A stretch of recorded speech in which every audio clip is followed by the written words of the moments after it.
एक बात बताएं, भागवत में माखन चोरी लीला है और रामायण में पुआ की लीला है। पुआ जानते हो? पुआ कौन कौन जानता है? पुआ पुआ बनाए हैं? अच्छा, इसमें पुआ की लीला है, उसमें माखन चोरी की लीला है। कैसी लीला है? एक बार राम जी छोटे बच्चे थे, पुआ खा रहे थे। बड़ा अच्छा लगता है पुआ, और कई लोग उसमें तिल डाल के बनाते हैं, तो तिल के सफेद सफेद मोती जैसे दाने चमकते हैं, है ना? हमारी दादी बहुत बनाती थी, अब तो इस दुनिया में नहीं है, पर अभी माँ भी बनाती हैं। कभी जाते हैं तो कहते हैं पुआ खाओगे? हमने बना दो, खा लेंगे। एक बार भगवान राम, बाल रूप की बात कर रहा हूं, पुआ खा रहे थे, और महाराज जब पुआ खा रहे थे तो उसी समय काग भुसुंडी को लगा कि मुझे भगवान की थोड़ी सी जूठन मिल जाए, क्योंकि गुरु का जूठन प्रसाद, संत की सीप प्रसादी और भगवान का जूठा प्रसाद। इसीलिए तो राम राजा मंदिर जाते हैं तो मिठाई का डब्बा देते हैं कि भोग लगा दो। भोग का मतलब इसमें से भगवान अगर भोग लगा लें तो उनका जूठन प्रसाद फिर हम अपने बच्चों को बांटेंगे, इससे उनकी आत्मा मन पवित्र हो जाएगा। भोग गुरु का लगाया हुआ प्रसाद, संत की सीप प्रसादी आपको मिल जाए। राम जी के पास गए और बार बार पुआ लेने की कोशिश करते हैं। बच्चे हैं, भगवान छुपा लेते हैं, बार बार कोशिश करते हैं, बार बार छुपा लेते हैं। 4-5 बार ऐसा हुआ, राम जी समझ गए कि ये मुझे बच्चा समझ रहे हैं, ये परेशान कर रहा है, खाने नहीं दे रहा है। राम जी की माया ने पकड़ने के लिए हाथ बढ़ाया और ये काग भुसुंडी जी भागे और पूरी तीनों लोगों का चक्कर लगा लिया गरुड़ जी ने। बस 2 अंगुल का फर्क रह जाता है, भगवान की माया घुमा रही है। तीनों लोकों में घूम आए और जैसे ही थक गए राम जी के पास आए तो राम जी की माया ने पकड़ा और राम जी ने इनको अपने मुख में रख लिया। किसको? काग भुसुंडी जी को। और अंदर मुंह में 100 कल्प तक रहे, 100 कल्प तक अंदर रहे। अंदर जाके देखा कि भगवान राम सिंहासन पर बैठे हैं। ब्रह्मा, विष्णु, महेश, अन्य देवता, पंचलोकपाल, 10 दिक्पाल हाथ जोड़े खड़े हैं। और वहीं पर अपने आप को भी देखा, जैसे मां यशोदा को मुंह में ब्रह्मांड का दर्शन कराया था भगवान कृष्ण ने, उसी तरह से काग भुसुंडी ने अंदर भगवान की लीला देखी। 100 कल्प तक रहे और बाद में जब बाहर निकाला तो घड़ी में देखा तो 24 मिनट दिखाई दिया। 100 कल्प तक भगवान के मुंह में रहे, जब बाहर निकाला तो केवल 24 मिनट नजर आए। बुद्धि चकरा गई, भ्रम दूर हो गया, चरणों में गिरकर पड़े, प्रभु मैं जान गया आप ब्रह्म हैं। भगवान ने आशीर्वाद दिया, जाओ ज्ञानी बनो, विज्ञानी बनो, कथावाचक बनो, भला करो लोगों का। तब से काग भुसुंडी जी ज्ञानी बन गए। पर रोने लगे काग भुसुंडी जी, ये क्या दे दिया आपने? क्योंकि भगवान कहते हैं, प्रभु कह देन सकल सुख सहाई, और भगति आपनी देन न कहाई। भगवान सब कुछ देते हैं, पर भक्ति किसी के दिल में आ जाए, ये अति हरि कृपा।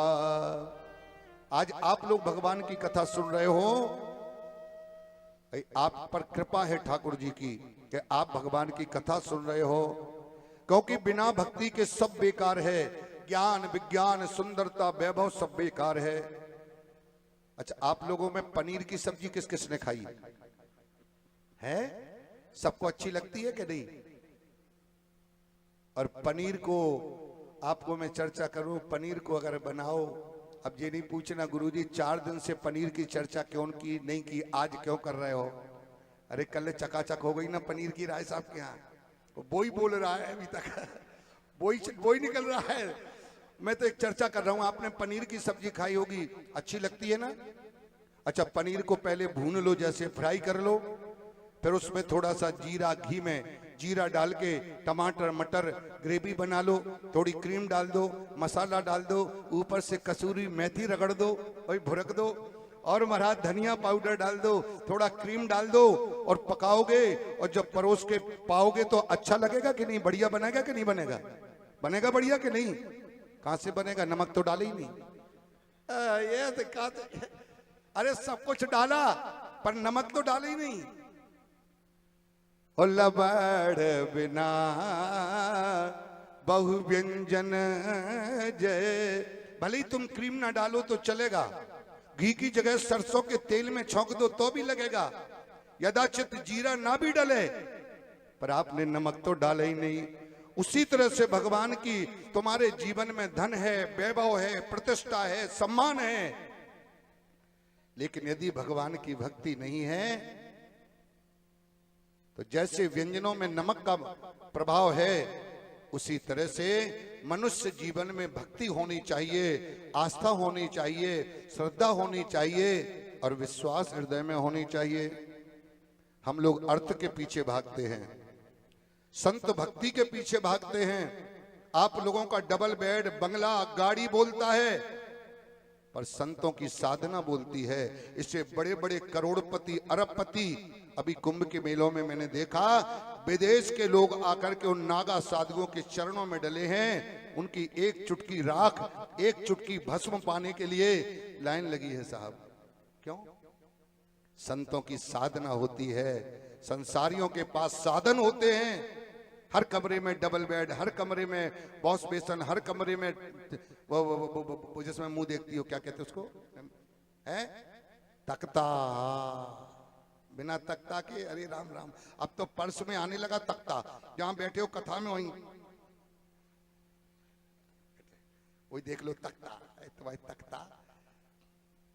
अरे इस तख्ता के चक्कर में ना पड़ो, वो तुम्हें तख्ता कौन, वो तुम्हें तक रहा है कि तुम संसार में आकर के किसको तक रहे हो, धन को तक रहे हो, कि दूसरे के खजाने को तक रहे हो, कि दूसरे के वैभव से जल रहे हो। अरे मैं जानूं या ना जानूं, पर इनसे तो कुछ नहीं छुपा है, और इनसे छुप जाए तो इनसे, ये कौन बैठे हैं पीछे, हनुमान जी महाराज की, कोई जाने न जाने पर इनसे छुप नहीं सकता।